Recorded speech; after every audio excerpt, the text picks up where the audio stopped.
Welcome to daily Hindu news analysis. మనం ప్రతిరోజు Hindu news పేపర్లో important current affairs articles and అలాగే దాని వెనుకున్న జీకే పార్ట్ చూస్తున్నాం. So as part of that initiative ఈరోజు మనకి June 25th 2025 మనకి first of all before starting the video, so video చాలామంది చూస్తున్నారు కానీ లైక్ చేయట్లేదు. అండ్ అలాగే మనకి ఆల్మోస్ట్ 3K సబ్స్క్రైబర్స్ ఉన్నా సరే వ్యూస్ మాత్రం ఒక 500-600 వస్తున్నాయి. అండ్ అలాగే వీడియో పెట్టగానే మీకు రావట్లేదు అంటే బెల్ ఐకాన్ ఎనేబుల్ చేసుకోండి. సో దట్ ప్రతిరోజు వీడియో చేస్తున్నాం కాబట్టి ఈరోజు వీడియో మీరు ఈరోజు కన్స్యూమ్ చేయడానికి అవకాశం ఉంటుంది. So please make sure you press on the bell icon. And so మనం ఈరోజు ఆర్టికల్స్ చూద్దాం. అండ్ ఫస్ట్ మనకి ఇక్కడ ఇంపార్టెంట్ హెడ్లైన్ చూస్తే మనకి Rajnath likely to discuss regional peace efforts. So Qingdao SCO meet అంటే షాంఘై కోఆపరేషన్ ఆర్గనైజేషన్ గురించి క్లియర్గా నిన్న అనాలిసిస్లో చెప్పుకున్నాం మనం. ఎందుకంటే నేషనల్ సెక్యూరిటీ అడ్వైజర్ అయిన అజిత్ దోవల్ ముందుగానే వెళ్ళారు. సో మనకి next defence minister Rajnath Singh కూడా అటెండ్ అవ్వబోతున్నారు SCO మీట్కి అని చెప్పేసి నిన్న ఆర్టికల్ వచ్చింది. సో దానికి ఎక్స్టెన్షన్ ఈరోజు కూడా ఇచ్చారు మనకి. సో అక్కడ రీజనల్ పీస్ ఎఫర్ట్స్ గురించి డిస్కస్ చేయబోతున్నారు మన డిఫెన్స్ మినిస్టర్ రాజ్నాథ్ సింగ్ అని చెప్పేసి ఇచ్చారు. సో ఈ ఇయర్ సమ్మిట్ వచ్చేసి మనకి షాంఘై కోఆపరేషన్ ఆర్గనైజేషన్ సమ్మిట్ వచ్చేసి మనకి చైనాలో జరగబోతుంది. అండ్ నెక్స్ట్ ఆర్టికల్ చూస్తే మనకి Israel Iran cease fire in effect అని చెప్పి ఇచ్చారు, says Trump. So Israel war జరుగుతుంది కదా, సో అది సీజ్ ఫైర్ అంటే ఆపేశారు. సో అది అనౌన్స్ చేసింది మనకి ట్రంప్ అనౌన్స్ చేశారు. సో ఇక్కడ హెడ్లైన్ చూస్తే మనకి the US president rebukes both sides. So rebukes meaning important ఇక్కడ మనకి. రిబ్యూక్స్ అంటే మందలించడం, అంటే స్కోల్డ్ తిట్టడం, లేదంటే కండెమ్ చేయడం అలా వస్తుంది. సో రిబ్యూక్స్ మీనింగ్ ఇంపార్టెంట్ మనకి. సో సీజ్ ఫైర్ వైలేషన్స్ జరిగాయి షార్ట్లీ అనౌన్స్ చేసిన కొద్ది సమయానికే మళ్ళీ వాళ్ళు దాన్ని వైలేట్ చేశారు ఆ సీజ్ ఫైర్ని అని చెప్పేసి ఇక్కడ ఇచ్చారు. సో దట్ US ప్రెసిడెంట్ వచ్చేసి రిబ్యూక్ ఇద్దరిని కూడా, ఇరాన్ని ఇజ్రాయెల్ని కూడా సో మందలించారు, అంటే తిట్టారు అని చెప్పేసి ఇక్కడ ఇచ్చారు. అండ్ అలాగే Trump issues rear public demand to US ally Israel to stand down. So ఇది పబ్లిక్ డిమాండ్ ప్రకారం ఏంటంటే USA ప్రెసిడెంట్ డొనాల్డ్ ట్రంప్ వచ్చేసి US యొక్క ఎలై అంటే ఫ్రెండ్. సో ఇజ్రాయెల్ అయిన ఫ్రెండ్ అయిన ఇజ్రాయెల్కి టు స్టాండ్ డౌన్ అంటే విత్డ్రా అవ్వమని, రిలాక్స్ అవ్వమని అర్థం వస్తుంది. To stand down idiom important. To stand down అంటే విత్డ్రా. సో ఈ వార్ నుంచి విత్డ్రా అయిపోయింది అని చెప్పేసి ఒక ఇష్యూ పబ్లిక్ డిమాండ్ ప్రకారం సో ట్రంప్ అనేది చెప్పారు ఇజ్రాయెల్కి. అండ్ నెక్స్ట్ ఆర్టికల్ చూస్తే మనకి railways considers A marginal hike in fares from July 1. So marginal hike అంటే సో కొద్దిపాటి ఈ రైల్వే ఫేర్స్ అంటే రైల్వే టికెట్ ధరలు అనేవి పెరగనున్నాయి July 1 నుంచి అని చెప్పేసి ఇక్కడ ఇచ్చారు. సో అది ఎలా అంటే నాన్ AC ట్రైన్స్కి ఏంటంటే 1 పైసా పెర్ కిలోమీటర్, అండ్ అలాగే AC కోచెస్కి 2 పైసా పెర్ కిలోమీటర్ పెరగనున్నాయి. సో దట్ అండ్ ఇక్కడ చూస్తే మనకి రైల్వేస్ మనకి 75,000 crores ప్యాసింజర్ రెవెన్యూ నుంచి వచ్చింది 24-25 ఫినాన్షియల్ ఇయర్కి. సో అండ్ అలాగే ఆఫ్టర్ 5 years ఈ ట్రైన్ టికెట్ ఫేర్స్ పెంచడం అనేది ఆఫ్టర్ 5 years అనేది జరుగుతుంది. So little bit price hike అనేది July 1 నుంచి ఎఫెక్ట్లోకి రాబోతుందని చెప్పారు. అండ్ మన railway ministry 715 crore passengers travel చేశారు బిట్వీన్ 24 అంటే ఫినాన్షియల్ ఇయర్ 24-25లో 715 crore passengers by train travel చేశారని చెప్పేసి ఒక డేటా ఇచ్చింది. నెక్స్ట్ ఆర్టికల్ చూస్తే మనకి sedentary life style link to early heart disease. So ఇక్కడ సెడెంటరీ మీనింగ్ ఇంపార్టెంట్. సెడెంటరీ అంటే నిశ్చలమైన, అంటే సిట్టింగ్ పొజిషన్లో ఉండి అలా జాబ్స్ ఎవరైతే చేస్తారో, లేదంటే సిట్టింగ్ పొజిషన్లోనే ఉండి లైఫ్ స్టైల్ ఎలా ఉంటుందో వాళ్ళది, చైర్లో కూర్చొని అలా ఉంటారు కదా. సో అట్లాంటి జాబ్ లైఫ్ స్టైల్స్ ఏవైతే ఉంటాయో సెడెంటరీ లైఫ్ స్టైల్ అంటాం దాన్ని మనం. సో అవి ఎర్లీ హార్ట్ డిసీజ్కి కారణం అని చెప్పేసి ఇక్కడ ఇచ్చారు. సో సెడెంటరీ మీనింగ్ ఇంపార్టెంట్ ఇక్కడ మనకి. అండ్ నెక్స్ట్ ఆర్టికల్ చూస్తే మనకి Eagle officials urge students to stay away from drugs. So ఈ ఈగల్ అనేది ఒక enforcement body. So elite anti narcotic group for law enforcement. So ఇది ఏం చేస్తుందంటే to prevent drug smuggling and consumption. So పీపుల్లో కూడా ఈ డ్రగ్ స్మగ్లింగ్ జరగకుండా ప్రివెంట్ చేస్తుంది, అండ్ అలాగే కన్జంప్ చేయకుండా అవేర్నెస్ అనేది క్రియేట్ చేస్తుంది.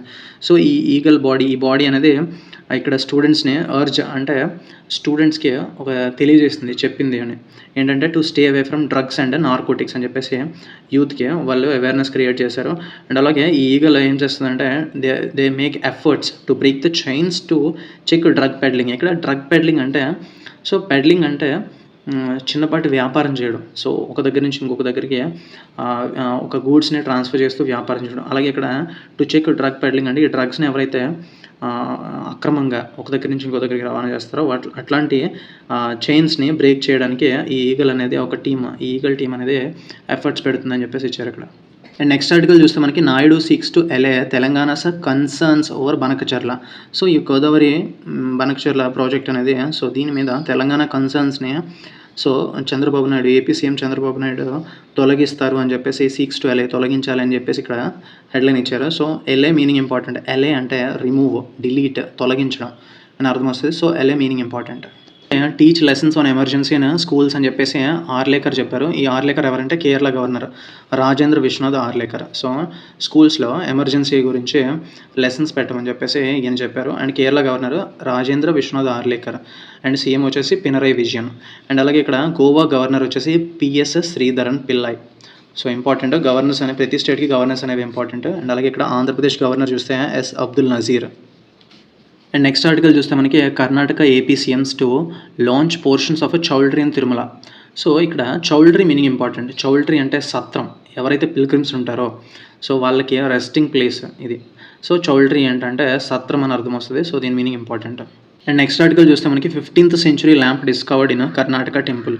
సో ఇక్కడ కర్ణాటక టెంపుల్లో యాంటిక్ ల్యాంప్ అంటే పురాతనమైన ల్యాంప్ బయటపడింది. సో ఇది 15th centuryకి సంబంధించింది. ఇందులో శైవ అండ్ వైష్ణవ స్ట్రక్చర్ కార్వింగ్స్ ఉన్నాయి. సో ఇది rare blend of Shiva and Vishnu. So శివుడు కూడా ఉన్నాడు అండ్ అలాగే విష్ణు దేవుడు కూడా ఈ ల్యాంప్ మీద కవరింగ్, ఈ ల్యాంప్ మీద స్ట్రక్చర్స్ అనేవి ఉన్నాయి, స్కల్ప్చర్స్ అనేవి ఉన్నాయని చెప్పేసి ఇచ్చారు. సో ఇంపార్టెంట్, కర్ణాటక టెంపుల్లో ఇవి బయటపడ్డాయి. అండ్ నెక్స్ట్ ఎడిటోరియల్ పేజ్లో చూస్తే మనకి ఇంపార్టెంట్ ఎడిటోరియల్ వచ్చింది. The need for gender equity in urban bureaucracy అని చెప్పి ఇచ్చారు. సో దీని సమ్మరీ చూద్దాం, important points. So gender equity in urban bureaucracy is nothing but parliament ఏవైతే లాస్ చేస్తుందో సో దాన్ని ఇంప్లిమెంట్ చేయడానికి ఉన్న వాళ్ళనే మనం బ్యూరోక్రసీ అంటాం. సో బ్యూరోక్రసీ అంటే ఐఏఎస్, ఐపీఎస్ వీళ్ళు ఎవరైతే ఆ పాలసీస్ని ఇంప్లిమెంట్ చేయడానికి ఉంటారో దాన్ని మనం బ్యూరోక్రసీ అంటాం, బ్యూరోక్రాట్స్ అంటాం వాళ్ళని. సో ఇక్కడ చూస్తే India is in the mid of profound urban transformation. So ఇక్కడ ప్రోఫౌండ్ మీనింగ్ ఇంపార్టెంట్. ప్రోఫౌండ్ అంటే బలమైన, గాఢమైన. సో అర్బన్ ట్రాన్స్ఫర్మేషన్కి సరైన ప్లేస్లో ఉంది ఇండియా. అండ్ బై 2050 కల్లా మనకి 800 million people, half the population వచ్చేసి మనకి గ్లోబల్ అర్బన్ గ్రోత్లో they will be the part of it అని చెప్పేసి ఇచ్చారు. అండ్ అలాగే ఇక్కడ చూస్తే 73rd, 74th అమెండ్మెంట్ యాక్ట్స్ వచ్చేసి మనకి 33% రిజర్వేషన్ మ్యాండేట్ చేసాయి. విమెన్స్కి 33% రిజర్వేషన్ ఇవ్వాలి అని చెప్పేసి ఈ 73rd act and 74th act respectively దేనికంటే పంచాయతీ రాజ్లోని అండ్ అలాగే అర్బన్ లోకల్ గవర్నమెంట్స్లో కూడా 33% రిజర్వేషన్ విమెన్కి ఇవ్వాలని చెప్పేసి 73rd, 74th అమెండ్మెంట్స్ తీసుకొచ్చారు. అండ్ దాన్ని కొన్ని స్టేట్స్ ఏవైతే 50% వరకు పెంచాయి. Almost 17 states and union territory 50% వరకు పెంచాయి. And next 46% at present today 46% women ఉన్నారు. 2024 పంచాయతీరాజ్ లెక్కల ప్రకారం ఏంటంటే మేయర్స్, కౌన్సిలర్స్ పెరుగుతున్నారు, విమెన్ పెరుగుతున్నారు. సో అండ్ అలాగే కాకపోతే ఈ పార్లమెంటరీ అలాగే పొలిటికల్ స్ట్రక్చర్లో పెరుగుతున్నారు కానీ బ్యూరోక్రాటిక్ ఆపరేటర్స్లో మాత్రం అంటే బ్యూరోక్రాటిక్ స్ట్రక్చర్లో మాత్రం ఓవర్వెల్మింగ్లీ మేల్ పీపుల్ ఎక్కువ మంది ఉన్నారు. గ్రాస్ రూట్ పాలిటిక్స్లో ఉంటున్నారు కానీ అడ్మినిస్ట్రేటివ్ క్యాడర్స్లో మాత్రం విమెన్ అనేది చాలా తక్కువగా ఉన్నారు. స్టార్క్ ఇంబ్యాలెన్స్ అనేది ఉంది అని చెప్పేసి ఇక్కడ ఇచ్చారు. అండ్ అలాగే ఇన్క్లూజివ్ డెవలప్మెంట్ మనకి కావాలి. సో దట్ ఇప్పుడు మనకి సో అందులో మనకి జెండర్ ఈక్విటీని బ్యూరోక్రసీ స్పెషల్లీ మనకి ఉండాలి అని చెప్పేసి ఇచ్చారు. అండ్ సివిల్ సర్వీసెస్, బ్యూరోక్రసీ అంటే మోస్ట్లీ మనకి టాప్ క్యాడర్ ఉండేది మనకి సివిల్ సర్వీసెస్. సో సివిల్ సర్వీసెస్లో విమెన్ వస్తున్నప్పటికీ వాళ్ళకి అర్బన్ అడ్మినిస్ట్రేటివ్ ఆర్కిటెక్చర్లో ప్లేస్ ఇవ్వట్లేదు. మోస్ట్లీ మనకి డెస్క్ రోల్కే పరిమితమై ఉండిపోతున్నారు ఈ విమెన్ అనేది. సో అర్బన్ ప్లానింగ్లో కానీ మున్సిపల్ ఇంజనీరింగ్లో కానీ ఈ విమెన్ అనేది చాలా తక్కువగా ఉంటున్నారు. సో మేల్ డామినేటెడ్గా ఉంటుంది ఇది అని చెప్పేసి ఇచ్చారు. అండ్ దే రిలై ఇప్పుడు ప్రస్తుతం నార్మలీ బయట విమెన్ చూస్తే పబ్లిక్ ట్రాన్స్పోర్ట్ని ఎక్కువ వాడతారు, వర్క్ గోయింగ్ విమెన్ వచ్చేసి. అండ్ అలాగే కేర్ గివింగ్ కానీ నైబర్హుడ్ లెవెల్ ఇన్ఫ్రాస్ట్రక్చర్ని ఎక్కువ వాడతారు. కానీ ఇక్కడ చూస్తే ప్రైవేట్ వెహికల్స్ ఎక్కువ యూజ్ చేస్తూ షేర్ ట్రాన్స్పోర్ట్ కాకుండా ఎక్కువ మంది మెన్నే ఉన్నారు ఈ ప్రైవేట్ వెహికల్స్ యూజ్ చేసే వాళ్ళు. సో మోస్ట్లీ విమెన్ వచ్చేసి మనకి పబ్లిక్ షేర్ ట్రాన్స్పోర్టే వాడుతున్నారు అని చెప్పేసి ఒక డేటా అనేది ఉంది. సో దట్ ఇప్పుడు మనం చేయాల్సింది ఏంటంటే జెండర్ రెస్పాన్సివ్ బడ్జెటింగ్ అనేది ఇంటిగ్రేట్ చేయాలి. సో జెండర్ని కన్సిడర్ చేయాలి పబ్లిక్ ఫైనాన్స్లో. So India's urban governance under utilized tool కింద ఉంది. ఈ జెండర్ రెస్పాన్సివ్ బడ్జెటింగ్ చేస్తే ఎంతో కొంత ఇంప్రూవ్మెంట్ ఉంటుందని చెప్పి ఇచ్చారు. అండ్ అలాగే ఢిల్లీ చూస్తే మనకి only women buses public lighting పెంచింది. అండ్ తమిళనాడు, కేరళ కూడా ఇంటిగ్రేట్ చేసుకున్నాయి ఈ జెండర్ గోల్స్ అనేవి based on gender budgeting. And ఈ పాలసీస్ చేస్తున్నప్పటికీ అందులో వీక్ మానిటరింగ్ ఉంది. సో దాని మీద సరైన మానిటరింగ్ లేదు, లిమిటెడ్ ఇన్స్టిట్యూషనల్ కెపాసిటీస్ ఉన్నాయని చెప్పేసి ఈవెన్ ఇన్ స్మాలర్ సిటీస్లో కూడా. అండ్ కంట్రీ వైడ్ చూస్తే Philippines, Rwanda, Uganda, Mexico and అలాగే సౌత్ ఆఫ్రికా ఈ కంట్రీస్ ఏవైతే ఉన్నాయో ఇవి మంచిగా ఈ జెండర్ బేస్డ్ బడ్జెటింగ్ అనేవి వాళ్ళు ఎన్ష్యూర్ చేస్తున్నారు. So that citizen centric governance provide చేయగలుగుతున్నారు. అండ్ అలాగే మనం ఇప్పుడు చేయాల్సింది ఏంటంటే to ensure women's presence in bureaucracy, political Kotas beyond political Kotas women presence అనేది ఉండాలి బ్యూరోక్రసీలో. సో రీఫార్మ్స్ తీసుకురావాలి రిక్రూట్మెంట్లో కానీ, రిటెన్షన్లో, ప్రమోషన్ ఆస్పెక్ట్స్లో కూడా మనకి చేంజ్ అనేది తీసుకురావాలని చెప్పేసి ఇచ్చారు. అండ్ అలాగే మనకి India is aspiring to become a $5 trillion economy. So అది అవ్వాలి అంటే ఇన్క్లూసివ్ డెవలప్మెంట్ అనేది ఉండాలి, మ్యాండేటరీ ఆడిట్స్ ఉండాలి, participatory budgeting. So gender based బడ్జెటింగ్ని మనం ఇంక్లూడ్ చేసి సో దాట్ జెండర్ ఈక్విటీ అనేది అర్బన్ బ్యూరోక్రసీలో ఉండేలా చూడాలి అని చెప్పేసి ఇచ్చారు. అండ్ ఇక్కడ ఒక లైన్ వెరీ ఇంపార్టెంట్, చాలా బ్యూటిఫుల్గా ఉంది. To build cities for women we must start by building cities with women. So women కోసం సిటీస్ని బిల్డ్ చేయాలంటే విమెన్ని ఇంక్లూడ్ చేస్తూ వాళ్ళ డిసిషన్స్ని ఇంక్లూడ్ చేస్తూ సిటీస్ని బిల్డ్ చేయాలని చెప్పేసి ఇచ్చారు. అండ్ నెక్స్ట్ ఆర్టికల్ చూస్తే మనకి విమెన్ ఎట్ ద హెమ్ అని చెప్పి ఇచ్చారు. సో నిన్న అనాలిసిస్లో కూడా చూసాం మనం.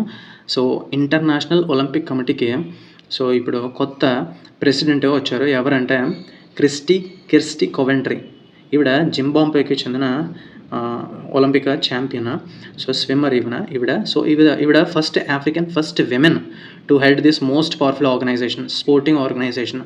సో ఇక్కడ చూస్తే the new IOC president will have to navigate the labyrinth of world sports. ఇక్కడ లాబరింత్ మీనింగ్ ఇంపార్టెంట్. లాబరింత్ అంటే కాంప్లెక్స్ సిస్టమ్ అని చెప్పేసి అర్థం వస్తుంది. సో ఈవిడ తక్కువ వయసులోనే 41 ఏజ్లోనే సో ఈ ఒలింపిక్ కమిటీకి ప్రెసిడెంట్ కింద ఎన్నికయ్యారు. అండ్ సిన్స్ పీరీ డి కౌబర్టిన్ ఎవరంటే founding father of modern Olympic games. So important fact ఇది. సో ఇక్కడ చూస్తే రేషియల్లీ టెన్స్ జింబాబ్వే నుంచి ఒక వైట్ విమెన్ అథ్లీట్ వచ్చేసి మనకి ఈ ప్రెసిడెంట్షిప్ అనేది అందుకోవడం అనేది ఒక అరుదైన విషయం అని చెప్పేసి చెప్తున్నారు. So she is the first African and అలాగే ఫస్ట్ విమెన్ కూడా to head this organisation. And కొన్ని డిసిషన్స్ కాంప్లెక్స్ ఇష్యూస్ ఉన్నాయి ఈ స్పోర్టింగ్ బాడీకి రిలేటెడ్. సో వాటి మీద తీసుకోవాలి. అవి ఏంటంటే ప్రొటెక్టింగ్ ఫీమేల్ అథ్లెట్స్ అండ్ అలాగే transgenders in women's sports and అలాగే స్కర్జ్ ఆఫ్ డోపింగ్ అంటే సో డ్రగ్ సబ్స్టెన్స్ అనేది తీసుకొని ఎనర్జీ పెంచుకొని ఈ స్పోర్ట్స్లో పాల్గొనడాన్ని మనం డోపింగ్ అంటాం. సో ఆ ఇష్యూని అండ్ అలాగే relevance of Olympic movement and అలాగే న్యూ స్పాన్సర్స్ని అట్రాక్ట్ చేయడం అండ్ అలాగే ట్రెడిషనల్ కాంపిటేటివ్ స్పోర్ట్స్ని అండ్ అలాగే కొత్త స్పోర్ట్స్ని ఎక్స్పెరిమెంట్ చేయడం, దాని మధ్య బ్యాలెన్స్ తీసుకురావాలి. అండ్ అలాగే రీసెంట్లీ మనకి ప్యారిస్ ఒలింపిక్స్లో బ్రేక్ డాన్సింగ్ ఇంక్లూడ్ చేశారు, కానీ అదొక స్పోర్ట్ కింద ఇంక్లూడ్ చేశారు, కానీ దానికి అంత రెస్పాన్స్ రాలేదు. సో అట్లాంటివి కూడా డీల్ చేయాలని చెప్పేసి ఇచ్చారు. సో 8 years స్టింట్ ఇప్పుడు చేయబోతున్నారు. అండ్ రష్యాని మనకి ఒలింపిక్స్ నుంచి తొలగించారు. సో రష్యా రిటర్న్ కూడా ఉండబోవచ్చు అని చెప్పేసి ఇచ్చారు. అండ్ అలాగే ఒలింపిక్స్లో మనకి 2028 Los Angeles Olympics, next Los Angeles యూఎస్లో జరగబోతున్నాయి 2028 ఒలింపిక్స్. సో ఇది పొలిటికల్ అన్సర్టైనిటీస్ మధ్య, గ్లోబల్ కాన్ఫ్లిక్ట్స్ మధ్య ప్రస్తుతం వార్స్ అవుతున్నాయి. రష్యా ఉక్రెయిన్ వార్ ఒక పక్కన అవుతుంది, ఒక పక్కన వెస్ట్ ఏషియాలో మనకి ఇరాన్ ఇజ్రాయెల్ వార్ జరిగింది. సో ఈ హాస్టిలిటీస్ మధ్య ఈ 2020 Los Angeles Olympics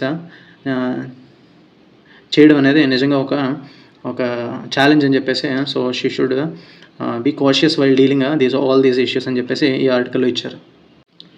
and next article చూస్తే మనకి న్యూక్లియర్ స్పెక్టర్ అని చెప్పేసి ఇజ్రాయెల్కి ఇరాన్కి జరుగుతున్న వార్ గురించి ఇచ్చారు. So Israeli and US sanctions against Iran amount nuclear brinkmanship. ఇక్కడ బ్రింక్మెన్షిప్ అంటే ఇంటిమిడేషన్ అని అర్థం వస్తుంది, లేదంటే ఒక డేంజరస్ సిచ్యువేషన్ని పుష్ చేయడం. ఎక్కడి వరకు అంటే లిమిట్ ఆఫ్ సేఫ్టీ వరకు పుష్ చేసి డిజైర్డ్ అవుట్కమ్ని తీసుకురావడం కోసం చేసే యాక్ట్నే మనం బ్రింక్మెన్షిప్ అంటాం. సో ఒకసారి మళ్ళీ చూడండి, ఒక డేంజరస్ సిచ్యువేషన్ని ఒక లిమిట్ ఆఫ్ సేఫ్టీ అంటే అది ఇంకా చేయి దాటిపోయే వరకు తీసుకొచ్చి డిజైర్డ్ అవుట్కమ్ని బయటికి రాబట్టడం కోసం చేసే ఒక యాక్ట్ని మనం బ్రింక్మెన్షిప్ అంటాం. అదే ఇక్కడ న్యూక్లియర్ బ్రింక్మెన్షిప్ అని చెప్పేసి చెప్పారు. సో ఇక్కడ చూస్తే ట్యూస్డే మనకి సీజ్ ఫైర్ అనేది జరిగింది. సో ఇజ్రాయెల్కి అండ్ అలాగే ఇరాన్కి సీజ్ ఫైర్ అనేది అనౌన్స్ చేశారు యూఎస్ నుంచి. అండ్ ఇక్కడ చూస్తే ఫుల్ ఫ్లెడ్జ్డ్ వార్ కింద అవ్వకముందే దీన్ని ఆపారు అని చెప్తున్నారు. అండ్ ఇక్కడ చూస్తే మనకి న్యూక్లియర్ నాన్ ప్రొలిఫరేషన్ ట్రీటీ, ఇది వచ్చేసి మనకి Iran is a signatory to it. So ఇదేంటంటే ఆ కంట్రీలో ఉన్న న్యూక్లియర్ ఫెసిలిటీస్ మీద ఒక స్క్రూటినీ అనేది ఇంటర్నేషనల్ గ్లోబల్ వాచ్ డాగ్ అయిన IAEAకి ఒక పవర్ అనేది ఇస్తుంది. సో ఇందులో మెంబర్ అయితే so nuclear non proliferation treaty member అయితే. అండ్ ఇక్కడ చూస్తే ఇరాన్కి మనకి joint comprehensive plan of action అని చెప్పేసి so nuclear armed states plus జర్మనీతో కలిపి ఒక ప్యాక్ట్ అనేది చేసుకుంది, JCPOA అని చెప్పేసి ఒక ప్యాక్ట్ చేసుకుంది. సో దాని నుంచి మనకి first term Donald Trump first term చేసినప్పుడు దాని నుంచి బయటకు వచ్చారు. సో కొత్త డీల్ మళ్ళీ వాళ్ళిద్దరు చేసుకోవాలని చెప్పేసి దాని నుంచి బయటకు వచ్చారు. సో అది రావడం వల్ల సో ఈ న్యూక్లియర్ ఇన్స్టలేషన్స్ అండ్ అలాగే యురేనియం ఎన్రిచ్మెంట్ అనేది ఇరాన్ అనేది విపరీతంగా పెంచేసుకుంది. కాకపోతే ఇక్కడ చూస్తే ఏంటంటే ఇజ్రాయెల్ వచ్చేసి non signatory to NPT. So nuclear non proliferation ట్రీటీకి సిగ్నటరీ కాదు. అండ్ అలాగే ఇండియా కూడా సిగ్నటరీ కాదు. సో అది అన్ఈవెన్గా దానికి ఇష్టం వచ్చినట్టు ఇజ్రాయెల్ దాని న్యూక్లియర్ పవర్ అనేది యూజ్ చేయడానికి అవకాశం ఉంది. సో ఎందుకంటే దాని మీద ఓవర్వ్యూ ఉండదు కాబట్టి. అండ్ ఇక్కడ చూస్తే ఈ ఇరాన్ ఇజ్రాయెల్ వార్కి ఫైనల్గా మనకు డిప్లొమాటిక్ అవుట్రీచ్ ద్వారానే దీన్ని మనం నార్మలైజ్ చేయాలి. అండ్ అలాగే reestablish international norms on conflict. So international నార్మ్స్ని మళ్ళీ రీఎస్టాబ్లిష్ చేయాలి and to uphold this NPT. So ఈ న్యూక్లియర్ నాన్ ప్రొలిఫరేషన్ ట్రీటీని అప్హోల్డ్ చేయాలి. సో ఫస్ట్ ఆఫ్ ఆల్ ఈ న్యూక్లియర్ నాన్ ప్రొలిఫరేషన్ ట్రీటీ అంటే ఏంటో చూద్దాం. సో ఇది మనకి యునైటెడ్ నేషన్స్ జనరల్ అసెంబ్లీ మనకి 1968లో అప్రూవ్ చేసింది. సో 1970లో ఫోర్స్లోకి వచ్చింది, came in to force on 1970. So ఇందులో చూస్తే మనకి న్యూక్లియర్ నాన్ ప్రొలిఫరేషన్ ట్రీటీలో ఓవరాల్ 191 కంట్రీస్ ఉన్నాయి అండ్ అలాగే ప్లస్ 5 న్యూక్లియర్ స్టేట్స్ ఉన్నాయి. ఆ న్యూక్లియర్ స్టేట్సే మనకి US, France, UK, China, Russia, ఈ 5 కంట్రీస్ కూడా సో ఇందులో మెంబర్స్, NPTలో మెంబర్స్. మనం ఎందుకు మెంబర్ కాదంటే ఇండియా ఏం చేస్తుందంటే India is not a member. ఎందుకంటే మనకి దగ్గర న్యూక్లియర్ వెపన్స్ ఉన్నప్పటికీ India is not a member. And అలాగే మనం నో ఫస్ట్ యూజ్ పాలసీ అనేది చెప్పాం మనం ఇండియా తరపు నుంచి. సో మేము ఫస్ట్ ఎవరి మీద కూడా ఈ న్యూక్లియర్ స్ట్రైక్స్ అనేవి చేయము, మేము మా ఆత్మరక్షణ కోసం మాత్రమే ఇవి మెయింటైన్ చేస్తున్నాం అనేది ఇండియా దాని స్టాండ్ క్లియర్గా చెప్పింది. So that India is not a member of nuclear non proliferation treaty. So ఇక్కడ చూస్తే మనకి ఈ NPT అనేది న్యూక్లియర్ ఎనర్జీ యూజ్ని పీస్ఫుల్ యూజ్కి మాత్రమే చెయ్యాలి అని చెప్పేసి ఒక నామ్ అనేది క్రియేట్ చేసింది. సో దాని ఎయిమే అది యాక్చువల్గా. సో దాన్ని ఫాలో అవుతూ ఈ కంట్రీస్ అనేవి IAEA international atomic energy agency. So ఇది ఎప్పుడు ఆ న్యూక్లియర్ ఇన్స్టలేషన్స్ ఏవైతే ఉంటాయో రిమైనింగ్ కంట్రీస్లో వాటి మీద ఒక ఓవర్వ్యూ అనేది ఈ బాడీకి ఉంటుంది. అండ్ నెక్స్ట్ ఆర్టికల్ చూస్తే మనకి ట్రబుల్డ్ వాటర్స్ ఆఫ్ గోదావరి అని చెప్పించారు. సో ఇక్కడ troubled waters idiom important. Troubled waters అంటే డిఫికల్ట్ సిచ్యువేషన్. సో ఈ డిఫికల్ట్ సిచ్యువేషన్ని ఎలా ఎక్స్ప్లెయిన్ చేస్తారంటే తెలంగాణకి ఆంధ్రప్రదేశ్కి ఒక కొత్త ఇష్యూ అనేది బయటకు వచ్చింది. అదేంటంటే Polavaram Banakacherla link project. So ఈ ప్రాజెక్ట్ కింద ఏం చేస్తుందంటే ఆంధ్రప్రదేశ్ 200 TMC ఫీట్ అయిన గోదావరి వాటర్ని కృష్ణా పెన్నా బేసిన్స్కి డైవర్ట్ చేయబోతుంది. ఎందుకు? డ్రాట్ హిట్ రాయలసీమ ప్రాంతానికి డ్రింకింగ్ అండ్ అలాగే ఇరిగేషన్ వాటర్ని ప్రొవైడ్ చేయడం కోసం. సో ఇందులో ప్రాబ్లం ఏంటంటే తెలంగాణ వచ్చేసి వాళ్ళ states riparian rights regarding Godavari water యొక్క స్టేట్ రైపేరియన్ రైట్స్ని వైలేట్ చేస్తుంది ఈ బనకచెర్ల ప్రాజెక్ట్ అని చెప్పేసి తెలంగాణ సైడ్ నుంచి వాళ్ళ వాదన. మనకి Amit Shah union home minister Amit Shah వచ్చేసి మనకి సెంట్రల్ జోనల్ కౌన్సిల్ మీటింగ్కి అటెండ్ అయ్యారు. సో దట్ అక్కడ మనకి యూపీ సీఎం అయిన యోగి ఆదిత్యనాథ్ అండ్ అలాగే ఉత్తరాఖండ్ సీఎం పుష్కర్ సింగ్ ధామి అండ్ అలాగే Madhya Pradesh CM Mohan Yadav, Chhattisgarh CM Vishnu Deo Sai. So వీళ్ళందరూ అటెండ్ అయ్యారు ఈ సెంట్రల్ జోనల్ కౌన్సిల్ మీటింగ్కి. సో దాన్ని చైర్మన్ ఎవరంటే union home minister Amit Shah. And ఇక్కడ ఈ ఆర్టికల్లో చూస్తే మనకి షాంఘై కోఆపరేషన్ ఆర్గనైజేషన్ గురించి ఇచ్చారు. షాంఘై కోఆపరేషన్ ఆర్గనైజేషన్ అనేది మనకి ఇంటర్ గవర్నమెంటల్ ఆర్గనైజేషన్. ఇది మనకి 2001లో ఎస్టాబ్లిష్ చేశారు. అండ్ ఇండియా 2017లో ఫుల్ టైం మెంబర్ కింద జాయిన్ అయింది. సో ఇందులో ఉన్న మెంబర్ కంట్రీస్ వచ్చేసి మనం నిన్న ఈజీగా చూసాము. సో ఈరోజు కూడా మళ్ళీ ఒకసారి రివైజ్ చేద్దాం. సో SCO మెంబర్ కంట్రీస్ ఎవరంటే first of all Kazakhstan, Kyrgyzstan, Tajikistan, Uzbekistan. ఇవి సెంట్రల్ ఏషియన్ కంట్రీస్. సో ఈ 4 అండ్ అలాగే ఇండియా, పాకిస్తాన్ మొత్తం 6 అయ్యాయి కదా. మిగతా 4 ఏంటంటే China, Russia, Iran, Belarus. So total 10 countries. So ఈ ఇయర్ థీమ్ ఏంటంటే upholding the Shanghai spirit, SCO on the move అని చెప్పించారు. అండ్ నెక్స్ట్ ఆర్టికల్ చూస్తే మనకి ఇక్కడ రిమోర్స్ మీనింగ్ ఇంపార్టెంట్. రిమోర్స్ అంటే పశ్చాత్తాపం. సో దానికి సినోనిమ్ వచ్చేసి కాంట్రేషన్ అని చెప్పేసి అనొచ్చు. అండ్ పశ్చాత్తాపం, ఒక తప్పు చేసినందుకు అది మనం తప్పు చేసామని బాధపడ్డాన్నే మనం పశ్చాత్తాపం అంటాం. అండ్ రిమోర్స్ ఈజ్ అటాన్మెంట్, అంటే పశ్చాత్తాపమే మనకి ప్రాయశ్చిత్తం అని చెప్పేసి అర్థం వస్తుంది. సో అటాన్మెంట్ మీనింగ్ ఏంటంటే ప్రాయశ్చిత్తం, అంటే పాప పరిహారం అని అర్థం వస్తుంది.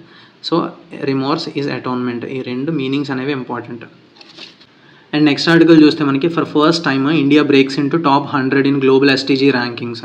సో మనకి ఎస్టీజీ ర్యాంకింగ్స్లో మనకి ఫస్ట్ టైం మనకి బ్రేక్ ఇంటూ అంటే చొచ్చుకు వెళ్ళింది. సో అందులో ఫస్ట్ టైం టాప్ 100లో మన ఇండియా ఫీచర్ అయిందని చెప్పేసి ఇచ్చారు. సో ఇండియాకి 99th ర్యాంక్. సో ఇంతకుముందు లాస్ట్ ఇయర్ 109 ర్యాంక్ ఉండేది, ఇప్పుడు 99 ర్యాంక్కి వెళ్ళింది.